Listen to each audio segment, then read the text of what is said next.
Bismillahirrahmanirrahim. Assalamualaikum warahmatullahi wabarakatuh. Salam hormat sahabatku semuanya dimanapun saudara berada. Seperti biasa, yang belum subscribe channel yang paling mantap ini kawan. Nah, ini ada informasi kawan ya. Saya ambil dari media online jakarta1.com dengan judul Ahli Saraf sarankan Gibran periksa kejiwaan. Baik, saya bacakan beritanya dulu, kita diskusikan masalah ini kawan ya. Ahli saraf sarankan ya Gibran periksa kejiwaan. Jakarta1.com. Dr. Tifa Usia atau lebih dikenal Dr. Tifa, pegiat media sosial. Ia merupakan dokter ahli saraf. Diunggah akun X-nya atau Twitter menyinggung bentuk mata Gibran Rakabuming Raka yang diunggah disertai dengan tayangan screenshot berita warga net iseng transfer GoPay ke nomor HP akun Fufu Fafa. Muncul nama Gibran Rakabuming pada Jumat 20 September 2024. Dalam berita tangkap layar tersebut terpampang foto Gibran Rakabuming Raka tersenyum memakai kaos putih sedang memegang kertas bertuliskan "Ojo ngeyel". Komentar Dr. Tifa mengaku takut dengan bentuk mata terkesan melotot. Sebagai dokter, saya paling ngeri dengan mata anak ini. Bukan soal julingnya, tapi ini mata yang pemiliknya harus dites kejiwaan, katanya. Ia pun menyarankan Gibran calon wakil presiden terpilih itu untuk melakukan pemeriksaan jiwa. Dokter yang berpraktek di Rumah Sakit Daerah Haji Badarudin Kasim itu juga meminta calon presiden terpilih Prabowo untuk menjauh dari wakilnya itu. Setelah tanggal 20 Oktober, Prabowo fix harus benar-benar menjauh, pungkasnya. Warganet pun penasaran mengapa Dr. Tifa menyarankan Gibran Rakabuming memeriksakan kejiwaannya. Serius, tapi aku benaran bertanya-tanya, itu matanya emang kenapa ya? Tanya seorang warganet. Oh gitu ya, menyangkut psikis ternyata. Kirain kayak yang dibilang selama ini, efeknya bu, curiga warganet lain. Coba dok, jelasin kenapa dengan matanya, saya jadi kepo, tanya warganet lainnya penasaran. Sebagai dokter, saya paling ngeri dengan mata anak ini. Bukan soal julingnya, tapi ini mata yang memiliki harus dites kejiwaan. Setelah tanggal 20 Oktober, Pak Prabowo fix harus benar-benar menjauh. Jadi Dr. Tifa. Baik kawan. Sebelum lanjut, ya, sambil cukur-cukur ini ya, bersihkan dulu jenggotnya kawan.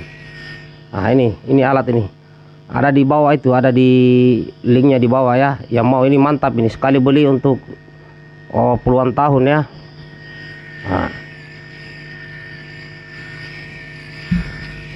Jadi baik kawan, itu adalah berita yang beredar.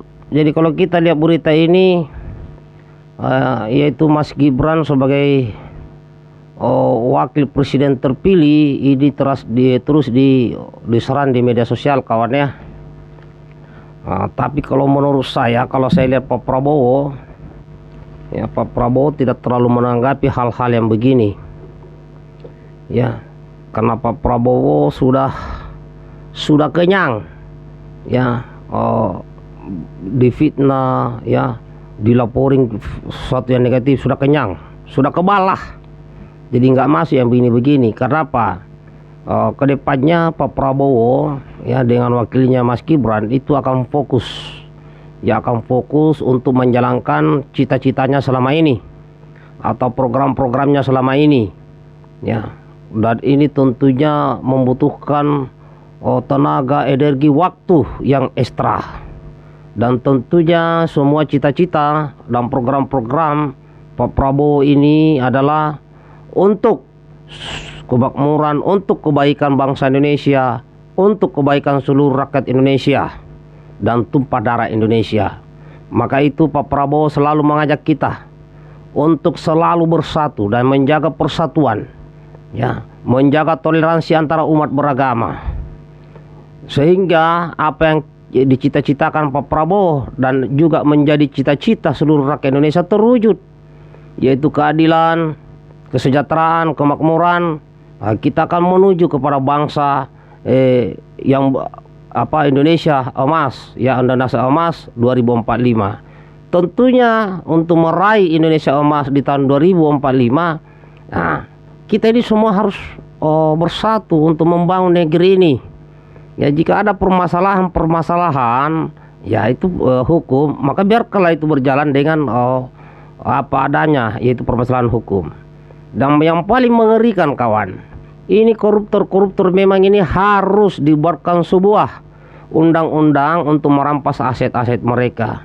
Ya, Presiden Jokowi sudah berusaha dan berupaya secara maksimal agar undang-undang perampasan aset bagi para koruptor diberlakukan, disahkan. Tetapi, ya, anggota-anggota DPR yang terhormat, perwakilan kita yang ada di Senayan tidak mau. Nah, wakil rakyat ini kan yang pilih kita juga, rakyat. Ya, mudah-mudahan ke depan ini wakil rakyat kita ini solid, ya, mau mensahkan undang-undang perampasan aset itu. Kenapa ini musuh bersama? Ya, belum lagi gangguan-gangguan dari luar negeri, ya, berusaha untuk mengganggu stabilitas keamanan di dalam negeri. Ya, maka itu memang dibutuhkan, harus ada penangkalnya. Ya, harus ada penangkalnya. Ya, karena bagaimanapun yang namanya bangsa asing ingin mengganggu negara kita, sudah sangat pasti dia punya antek-antek di dalam negeri kita ini. Nah, ini yang perlu diwaspadai. Yang bahaya lagi kalau antek-antek ini berada di pemerintahan, ya, bahaya.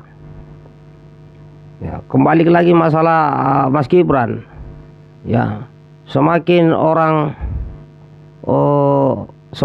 menyudutkannya, semakin viral dan ternyata tidak terbukti, ya, semakin naik derajatnya.